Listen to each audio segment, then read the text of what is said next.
குட்டீஸ், இன்னைக்கு விவசாயி வாழ்க்கையில் நடந்த கதையை படிக்கலாம் வாங்க. இருப்பதை வைத்து திருப்தி கொள். நம்மள்கிட்ட என்ன இருக்கோ அது போதும்னு மனசு வேணும், அதை வச்சு மனநிறைவு கொள்ளணும் அப்படிங்கிறத இந்த கதை சொல்லுது.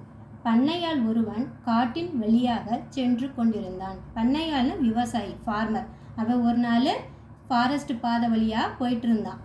அவன் களைத்து ஒரு மர நிழலில் நின்றபோது ஒரு குரல் என்னிடம் 7 குடம் தங்கம் இருக்கிறது, உனக்கு வேண்டுமா என்று ஒரு முறைக்கு பல முறை கேட்டது. அவன் இப்படியே ஃபாரஸ்ட் பாதையில் நடந்து போயிட்டு இருந்தானா, ரொம்ப தூரம் போனனால அவன் களைத்துனா டயர்டாயிட்டான். அப்போ அங்கே ஒரு மரத்து கீழே நின்று டயர்டுக்கு ரெஸ்ட் எடுத்துகிட்டு இருந்தான். அப்போ ஒரு குரல் வாய்ஸ் கேட்குது, என்கிட்ட 7 குடம்னா 7 பாட்டில் தங்கம் இருக்குது, அது உனக்கு வேணுமா அப்படின்னு ஒரு முறையில் மெனி டைம்ஸ் அது கேட்குது, உனக்கு வேணுமா அப்படின்னு.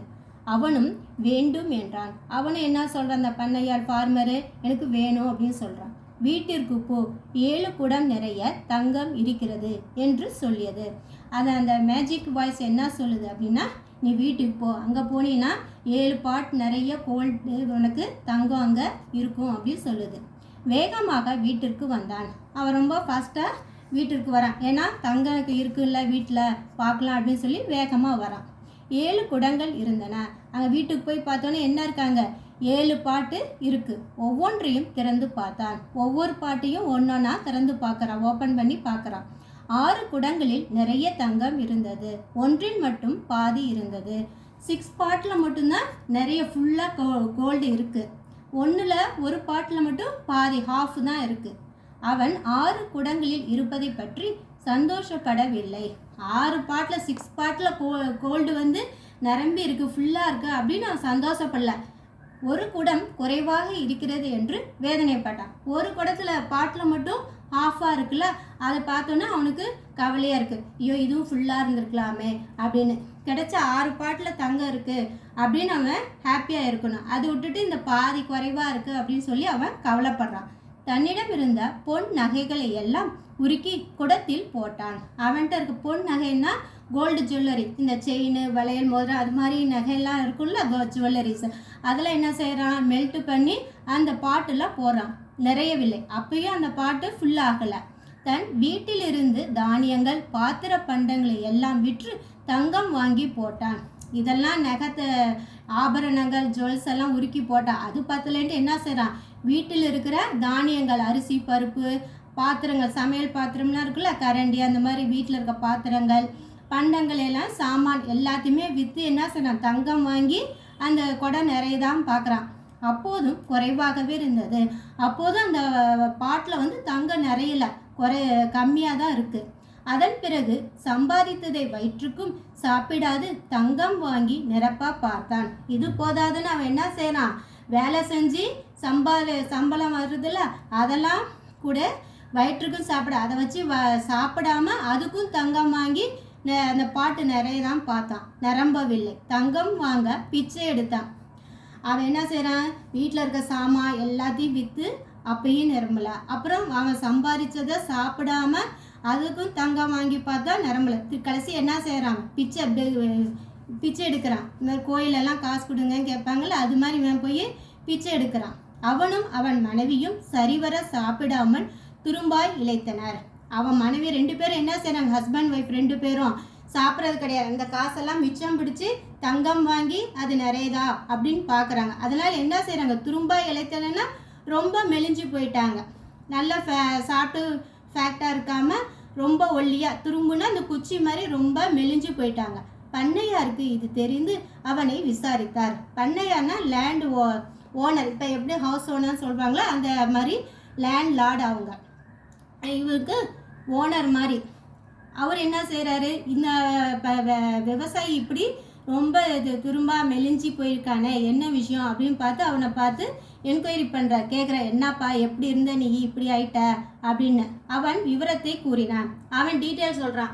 ஐயா இந்த மாதிரி காட்டுக்கு போகிற பாதையில் போனேன், அங்கே போனால் ஒரு குரல் கேட்டுச்சு, 7 குடம் வேணுமான்னு தங்கம் கேட்டுச்சு, நானும் வேணும்னு சொன்னேன். அப்போ வீட்டில் வந்து பார்க்குறப்ப 7 குடம் இருந்துச்சு, ஆனால் 6 குடத்துல தான் தங்கம் நிறைவாக இருந்துச்சு, ஒரு குடத்தில் பாதி இருந்துச்சு.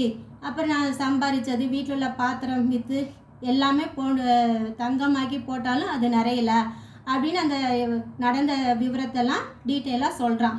பண்ணையார், சும்மா வருகிறது என்று ஆசைப்பட்டாய், அந்த தங்கம் செலவுக்கு உதவாது, உன் அமைதியை கெடுக்கும். அதுக்கு அந்த பண்ணையார் என்ன சொல்கிறான், இந்த மாதிரி சும்மா வருதுன்னு நீ ஆசைப்படுற, இதெல்லாம் உனக்கு அமைதியை, நம்ம ஒரு மைண்டை இது ரிலாக்ஸ் கொடுக்காது, எப்பயும் டென்ஷனாக தான் இருக்கும், இந்த மாதிரி அமைதியை தான் கெடுக்கும், அதை தொலைத்து விடு, நிம்மதி அடைவா என்றார். அதெல்லாம் விட்டுட்டினா நீ மைண்டு பீஸாக இருக்கும் அப்படின்னு சொல்கிறாங்க. அவனும் அவ்வாறே மரத்தின் அருகில் சென்று எனக்கு தங்கம் வேண்டாம் என்று சொன்னான்.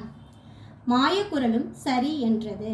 அவனை என்ன சொல்ல, இந்த பண்ணையார் சொன்னதை கேட்டு மரத்து பக்கத்தில் போய் எனக்கு இந்த கோல்டெல்லாம் வேண்டாம் அப்படின்னு சொன்னோன்னே அந்த மேஜிக் வாய்ஸ் என்ன சொல்லுது, சரி ஓகே அப்படின்னு சொல்லுது. அவன் வீட்டில் இருந்த தங்க குடங்கள் மாயமாய் மறைந்தன. அவன் வீட்டில் இருந்துச்சுல அந்த தங்க கோல்டு பாட்டெல்லாம், அதெல்லாம் மேஜிக்காக மறைஞ்சு போயிடுச்சு. ஆனால் முன்பு இருந்தவை மீண்டும் வந்தன. முன்பு என்ன இருந்துச்சு, அவன்கிட்ட அந்த பாத்திர பண்டம், அரிசி பருப்பு தானியங்கள், அப்புறம் அவன்கிட்ட இருந்த நகைகள், அதெல்லாம் அப்படியே இருந்துச்சு. அதற்கு பிறகு பண்ணையாளின் மனதில் வேதனை ஒளிந்தது. அதற்கு பிறகுதான் அவன் மனசு நிம்மதியாக இருந்துச்சு, கவலை எல்லாம் இல்லாமல் நிம்மதியாக இருந்தான். குட்டீஸ் மீனிங் பார்க்கலாம். இருப்பதை வைத்து திருப்தி கொள். திருப்தி சாட்டிஸ்ஃபைட், மன நிறைவு. பண்ணையாள் ஃபார்மர் விவசாயி. களைத்து டயர்ட் சோர்வு. குடம் பாட். தங்கம் கோல்டு. பொன் நகை கோல்டு ஜுவல்லரி. உருக்குதல் மெல்டிங். சம்பாதித்தல் ஏர்னிங். பண்ணையார் லேண்ட்லார்ட் பிக் ஃபார்மர். நில உரிமையாளர். குரல் வாய்ஸ். விசாரித்தல் ஆஸ்க் என்கொயர்ட். விவரம் டீடைல். மறைந்தன டிஸ்அப்பேர்ட். தொலைத்துவிடு கெட் லாஸ்ட். துரும்பு ஸ்ட்ரா வைக்கோல். குட்டீஸ் கதையை இன்னொரு முறை படிக்கலாம் வாங்க. இருப்பதை வைத்து திருப்தி கொள். பண்ணையால் ஒருவன் காட்டின் வழியாக சென்று கொண்டிருந்தான். அவன் களைத்து ஒரு மர நிழலில் நின்றபோது ஒரு குரல் என்னிடம் 7 குடம் தங்கம் இருக்கிறது, உனக்கு வேண்டுமா என்று ஒரு முறைக்கு பல முறை கேட்டது. அவனும் வேண்டும் என்றான். வீட்டிற்கு போ, 7 குடம் நிறைய தங்கம் இருக்கிறது என்று சொல்லியது. வேகமாக வீட்டிற்கு வந்தான். 7 குடங்கள் இருந்தன. ஒவ்வொன்றையும் திறந்து பார்த்தான். 6 குடங்களில் நிறைய தங்கம் இருந்தது. ஒன்றில் மட்டும் பாதி இருந்தது. அவன் 6 குடங்களில் இருப்பதை பற்றி சந்தோஷப்படவில்லை. ஒரு குடம் குறைவாக இருக்கிறதே என்று வேதனைப்பட்டான். தன்னிடம் இருந்த பொன் நகைகளை எல்லாம் உருக்கி குடத்தில் போட்டான். நிறையவில்லை. தன் வீட்டிலிருந்து தானியங்கள் பாத்திர பண்டங்களை எல்லாம் விற்று தங்கம் வாங்கி போட்டான். அப்போதும் குறைவாகவே இருந்தது. அதன் பிறகு சம்பாதித்ததை வயிற்றுக்கும் சாப்பிடாது தங்கம் வாங்கி நிரப்ப பார்த்தான். நிரம்பவில்லை. தங்கம் வாங்க பிச்சை எடுத்தான். அவனும் அவன் மனைவியும் சரிவர சாப்பிடாமல் துரும்பாய் இளைத்தனர். பண்ணையாருக்கு இது தெரிந்து அவனை விசாரித்தார். அவன் விவரத்தை கூறினான். பண்ணையார், சும்மா வருகிறதே என்று ஆசைப்பட்டாய், அந்த தங்கம் செலவுக்கு உதவாது, உன் அமைதியை கெடுக்கும், அதை தொலைத்துவிடு, நிம்மதி அடைவார் என்றார்.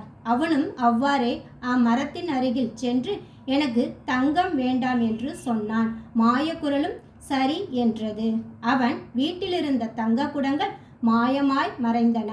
ஆனால் முன்பு இருந்தவை மீண்டும் வந்தன. அதற்கு பிறகு பண்ணையாளின் மனதில் வேதனை ஒளிந்தது. குட்டீஸ் கதையை படித்து ப்ராக்டிஸ் பண்ணுங்கள். வீடியோவை சப்ஸ்கிரைப் பண்ணுங்கள், லைக் பண்ணுங்கள், கமெண்ட்ஸ் பண்ணுங்கள். அடுத்த வீடியோவில் சந்திக்கலாம்.